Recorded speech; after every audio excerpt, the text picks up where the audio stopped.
France 24 et RFI présentent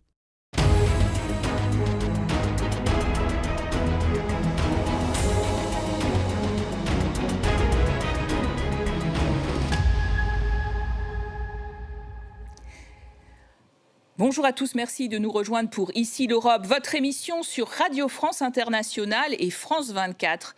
Rudoyés par le président américain, les 27 ont entamé l'année dans un état de sidération, confrontés à l'hypothèse que leur allié historique puisse recourir à la force pour s'emparer du territoire autonome danois du Groenland.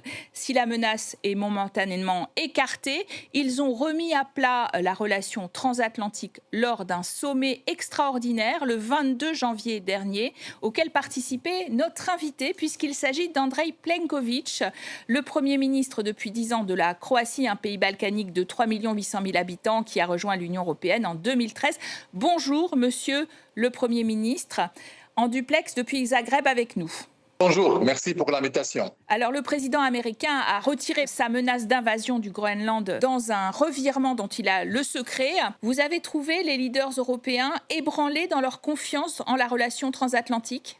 D'abord, je dois dire que la situation était un peu différente par rapport au moment quand M. Costa a convoqué la réunion. Parce que avant, il y a quelques jours, il y avait cette, disons, menace de prendre Groenland, ou plutôt passer le message de vouloir l'acheter de Danemark.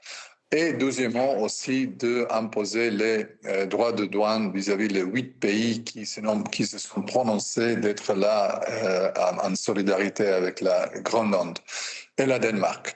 Je crois que pendant le discours du président Trump à Davos, moi j'y étais personnellement, j'ai passé 2 jours et demi à Davos, et il a fait 2 pas en arrière. Le premier pas en arrière était de dire « Ok, moi je suis intéressé pour le Groenland, j'aimerais bien l'acheter. Si il n'est pas vendu du côté de Danemark, de Groenland, je ne suis pas content, je ne dois pas oublier, mais je n'utilisais pas la force. » Alors c'était la première des escalades. Deuxième des escalades est arrivée quelques heures plus tard, après la réunion avec le secrétaire général de l'OTAN, M. Rutte, qui était ici à Zagreb il y a 10 jours. J'étais au courant qu'il avait des efforts pour chercher, trouver une solution plutôt généralisée, collectivisée des pays d'Arctique, de l'Union européenne et de l'OTAN. Et après cette communiqué vers le public du président américain, a notamment écarté l'option des droits de douane pour le 1er février et le 1er juin. Alors, dans ce contexte-là, nous nous sommes trouvés hier et il y avait quelques débats assez francs, assez directs par rapport aux relations entre l'Union européenne et les États-Unis. Il y avait 3 points très importants. Le premier point était la solidarité complète de tous les 27 vis-à-vis Danemark et le Groenland, pas du point de vue de l'intégrité territoriale. Deuxième point était de faire des efforts pour rétablir, je dirais, le plus possible, la normalité dans le contexte des relations transatlantiques, parce que les relations transatlantiques était vraiment, je dirais, le fondament de l'ordre international après la Deuxième Guerre mondiale, était la fondation de l'OTAN, la fondation de l'Union européenne, de beaucoup d'autres organisations internationales. Et le troisième point, au cas où il y a une nécessité de réagir, il y a des instruments qui sont là, qui sont prêts un peu pour faire un équilibre dans le domaine des droits de douane ou les mesures d'anti-coercition qui étaient préparées par la Commission et finalement de voir comment mettre en œuvre tous ces instruments pour effectivement réaliser l'accord de cet été entre la Commission et les États-Unis. Alors, c'était une réunion assez, je dirais, constructive, mais en même temps tenant compte que les tensions ne sont pas arrivées du côté européen. La semaine a été, en effet, vous l'avez souligné, très anxiogène. On fait tout de suite le point avec Isabelle Romero dans l'Europe en bref. Victoire pour les agriculteurs et les Français opposés au Mercosur. Par 334 voix pour et 324 contre, les eurodéputés ont décidé de saisir la Cour de justice européenne pour vérifier la légalité de l'accord commercial entre l'UE et 4 pays d'Amérique du Sud.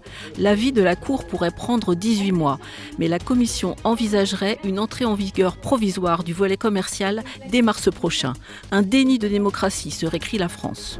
Au Forum économique de Davos, Donald Trump a renoncé à envahir le Groenland et a imposé des surtaxes douanières aux 8 pays européens qui avaient déployé des soldats au Groenland. Suite à une réunion avec Mark Rutte, le chef de l'OTAN, il annonce un accord. C'est l'accord ultime à long terme et je pense que ça met tout le monde dans une très bonne position, surtout en ce qui concerne la sécurité, les minerais et tout le reste. Mais les Groenlandais et les Danois qui n'ont pas été consultés restent prudents. Lors d'un sommet extraordinaire à Bruxelles, les 27 ont fait preuve d'unité après des semaines de menaces américaines. Antonio Costa, président du Conseil. L'Union européenne continuera à défendre ses intérêts et à se défendre elle-même contre toute forme de coercition. Les 27 ont par ailleurs exprimé leurs doutes sur l'utilité du Conseil de paix de Donald Trump, qu'en Europe, seules la Hongrie et la Bulgarie ont rejoint. Depuis Davos, Volodymyr Zelensky a critiqué ses alliés européens et considéré que les garanties de sécurité américaines étaient suffisantes. Andrei Plenković, selon vous, qu'est-ce qui a été déterminant pour faire reculer Trump? Est-ce que précisément cet mécanisme anti-coercition qui pourrait toucher les géants du numérique, ça a beaucoup joué, selon vous? C'est l'état de l'économie qui l'inquiète? Les marchés n'ont pas vraiment très positivement réagi dans ce contexte de la tension qui a monté entre les États-Unis et l'Union européenne. C'était le premier point. Deuxième point, on n'a pas vu le grand soutien dans l'opinion publique américaine vis-à-vis de cette question de Groenland. Et troisièmement, peut-être c'était un peu de la méthode qu'on a déjà vue du côté du président Trump, d'essayer de monter des expectations et après revenir quelques pas en arrière et calmer le jeu et chercher de trouver une solution, un compromis qui pourrait être satisfaisant pour les intérêts de sécurité des États-Unis en même temps de ne pas toucher à l'intégrité territoriale de la Danemark ou je dirais, renforcer la coopération arctique avec le soutien des autres membres de l'OTAN et de l'Union européenne. Je trouve qu'il y avait un peu de tension, mais déjà demain ou l'après-demain, on aura d'autres sujets. Et je trouve que l'Union européenne, plus ou moins, a tenu, je dirais, une position assez coordonnée, assez consistante. Et on a montré une ligne qui dit, écoutez, la question de l'intégrité territoriale d'aucun des membres de l'Union européenne ne peut pas être mise en question. Pendant ce temps-là, en plus, les grands fonds de pension danois et suédois ont vendu une majeure partie de leurs bons du Trésor américain.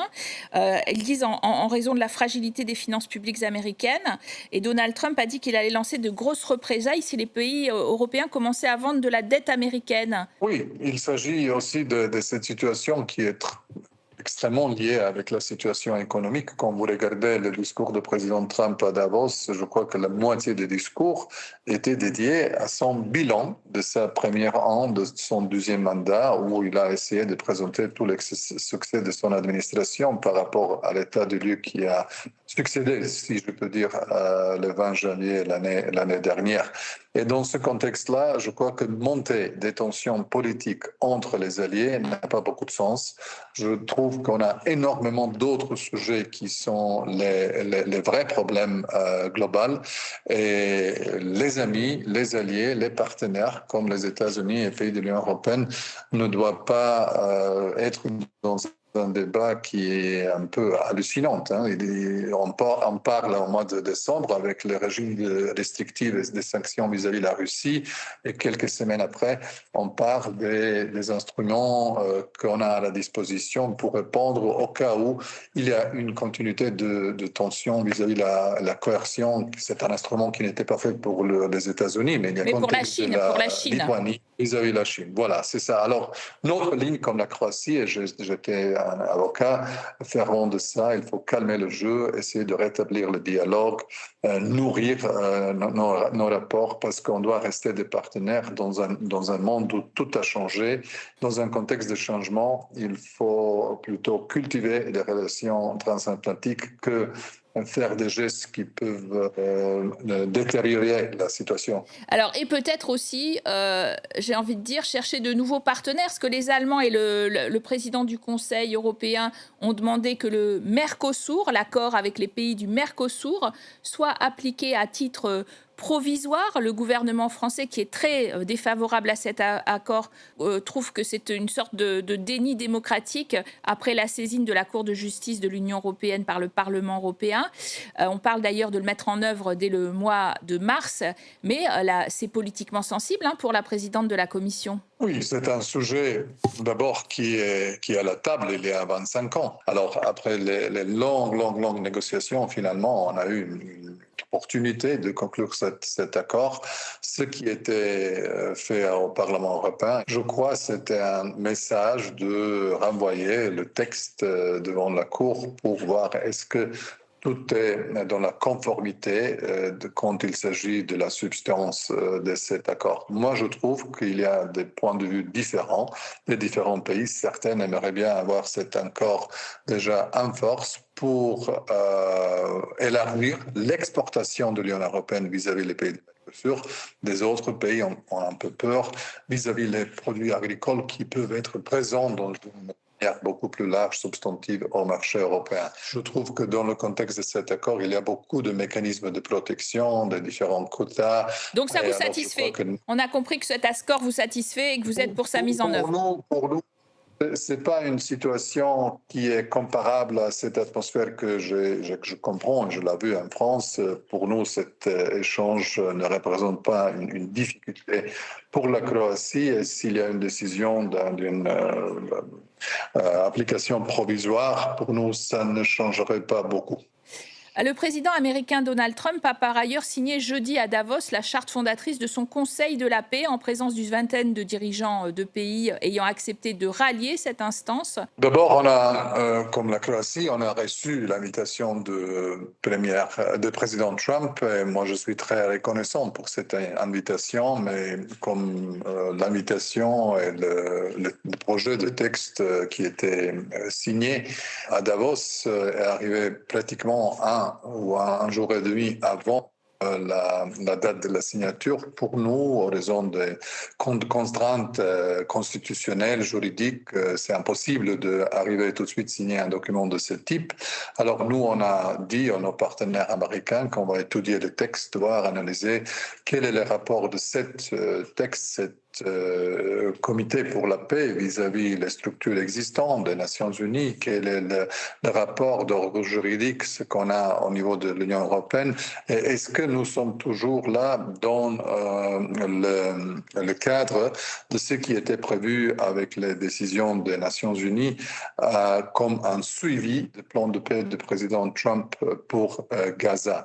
Pour le moment, ce qu'on a vu, c'est une organisation internationale complètement nouvelle qui a pour objectif promouvoir la paix et, je dirais, la reconstruction après le conflit dans les différents théâtres mondiaux. Alors, nous allons continuer d'étudier ce document, faire les nécessaires consultations en Croatie aussi, concerter avec nos partenaires. Il y a complètement différents points de vue au sein des pays du Conseil européen. Certains de nos partenaires, notamment l'Hongrie et la Bulgarie, ils ont déjà fait partie de cette signature, mais ça ne empêche pas des autres de coordonner la position qui pourrait toujours avoir comme objectif faire des gestes qui pourraient faciliter les relations transatlantiques, parce que cette nouvelle organisation, elle va commencer son travail sans ou avec les pays européens. Ce qu'il faut, c'est essayer de préserver l'unité européenne le maximum possible et en même temps participer d'une manière qui est acceptable de niveau juridique et de niveau politique de côté européen. Le président ukrainien, de son côté, qui était à Davos aussi, qui a rencontré Donald Trump, a dit avoir trouvé un accord avec Donald Trump sur des garanties de sécurité pour assurer le maintien en cas de paix en Ukraine.